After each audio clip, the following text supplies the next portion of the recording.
जिस तरह से कमल हसन ने अभी उदयनिधि स्टालिन का बचाव करते हुए उन्होंने उसको बच्चा बताया है। पहली बात तो उन्हें ये समझ लेना चाहिए कि उदयनिधि स्टालिन युवा एवं खेल कल्याण मंत्री हैं। वो बच्चा कैसे उसको बता रहे हैं? क्या वो अंडर एज का है? और जिस तरह से कमल हसन बता रहे हैं, ये इससे साबित होता है कि कमल हसन एक किराए का टट्टू गधा है। ये इसको जो है तो इतना ये नहीं है कि यह सनातन धर्म के विषय में इतना अपमानजनक जिस तरह से उदयनिधि स्टालिन ने बयान दिया, जिस पर सुप्रीम कोर्ट ने संज्ञान लिया है। अगर दूसरे धर्म के विषय में इस तरह का अगर कोई भी टिप्पणी किया होता तो अभी तक न जाने तूफान आ गया होता, तमाम विदेशों में हाय तौबा मचा होता। नूपुर शर्मा ने डिबेट के दौरान केवल जो है उन शब्दों का जिक्र किया जो मुसलमानों के कुरान और हदीस में है, उस पर कतर इत्यादि जो है देश संज्ञान ले लिए थे। इसलिए किसी की भी आस्था के साथ खिलवाड़ नहीं करना चाहिए। और कमल हसन अगर बचाव में उतरेंगे तो कमल हसन भी जो है उनका भी वही हाल होगा जो उदयनिधि स्टालिन का होने जा रहा है। क्योंकि अपराधी का जो शरणदाता होता है, अपराधी को जो बचाने वाला होता है, वो मास्टरमाइंड बड़ा अपराधी होता है। इसलिए कमल हसन अगर इस पचड़े में न पड़े तो अच्छा होगा, और अगर पड़ते हैं तो फिर जो है कमल हसन का भी जो है हम लोग देखेंगे, सामना करेंगे।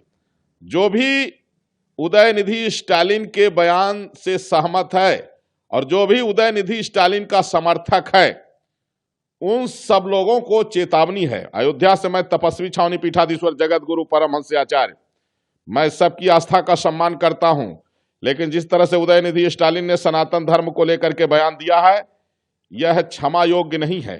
लेकिन फिर भी अगर वो क्षमा मांग लेंगे तो हम लोग क्षमा कर देंगे। और माननीय सर्वोच्च न्यायालय ने संज्ञान ले लिया है। जो भी उनके बयान का समर्थन करेगा उसका भी वही हश्र होगा जो उदयनिधि स्टालिन का होने वाला है। हाँ, अगर बच्चा है तो क्षमा तो मांग सकता है। अगर बच्चा है, गलती कर दिया है, तो वो बच्चा क्षमा मांग ले, कह दे कि हमसे गलती हो गई, हमने गलत बोल दिया है। और इस तरह का बयानबाजी कोई भी अगर करेगा तो उसको माफ नहीं किया जाएगा। अगर विधिक कार्रवाई में लेट होगी तो हम 120 करोड़ सनातन धर्म को मानने वाले हिंदू भाई बहन सक्षम है और हम लोग दंड दे लेंगे। और इस तरह का जो कमल हसन ने जो कहा है, वो अपने दिमाग को दुरुस्त कर लें।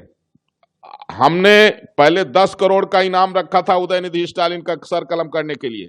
इसके बाद जब उसने कहा मुझे उन पुजारियों से डर नहीं लगता है जो हमारे सर कलम करने का बयान रख रहे हैं, तो मैंने 25 करोड़ का इनाम मैं रख दिया हूं।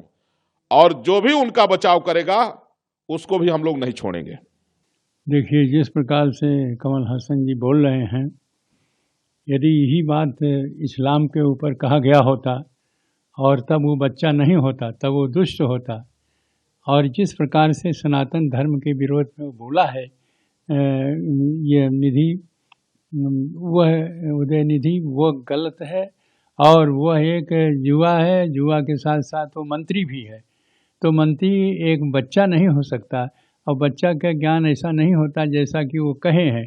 इसलिए स्पष्ट रूप से अपमान करना हिंदू धर्म के और सनातन धर्म का, सनातन धर्म के जिस रूप में बोला है वो बहुत ही निंदनीय है। उसकी चारों तरफ निंदा हो रही है। और जितना सनातन धर्म के अनुयायी हैं, सनातन धर्म तो सदियों से चले आने वाला धर्म है, तो इसके विषय में जो वो कहा है वो निंदनीय है। उसकी कमल हसन को चाहिए कि निंदा उसकी करना चाहिए कि यह जो उदयनिधि ने कहा है, मंत्री है, खेल मंत्री भी है, तो उसको बच्चा कह करके और उसको समर्थन कर रहे हैं, यह गलत है। यही बात इस्लाम के विषय में कहा गया होता तो क्या कमल हसन इसका समर्थन करते? नहीं करते। लेकिन चूँकि हिंदू धर्म है और सनातन धर्म है, इसलिए उसको वह चाहे जो कुछ कहे, उसका सारे बातें एक बच्चा कह करके और उसका निराकरण, उसका समर्थन कर रहे हैं। और यह हमारा जो सनातन धर्म है जिसका उन्होंने विरोध किया है, उसका ये समर्थन कर रहे हैं। ये बहुत गलत है। कमल हसन एक जाने माने एक्टर हैं, इसलिए इनको सोच विचार करके बोलना चाहिए था, क्योंकि उसने जो कहा है बहुत बड़ी अपराध है। और वह ये साधारण अपराध नहीं है, इतने जन जन जो है हिंदू धर्म के ऊपर जो कुठाराघात किया है वह कभी भी क्षमायोग्य नहीं है, वो निंदनीय है और उसको इस पर दंड देना चाहिए। इनको तो मांग करना चाहिए कि दंड दिया जाए, लेकिन कमल हसन जी जो बोले हैं वो गलत बोले हैं और उसका समर्थन कर रहे हैं एक प्रकार से, जो सनातन धर्म का विरोधी है। इससे मैं कहता हूँ कि जैसा उदयनिधि सनातन धर्म का निधि वो विरोधी है, अपराधी है, उसी प्रकार से उसका समर्थन करने वाले कमल यह जो है ये भी विरोधी हैं। तो इसलिए कमल हसन जी को मैं उसी श्रेणी में रखता हूँ जिस श्रेणी में उदयनिधि और सनातन धर्म के अपराधी है, उसी प्रकार से उसका समर्थन करने वाले यह जो हैं ये भी उसी प्रकार के अपराधी हैं। इसलिए मैं दोनों को एक कटघरे में रखता हूँ और जो उदयनिधि है और कमल हसन है, यह दोनों उसी प्रकार के अपराधी हैं, सनातन धर्म के विरोधी हैं।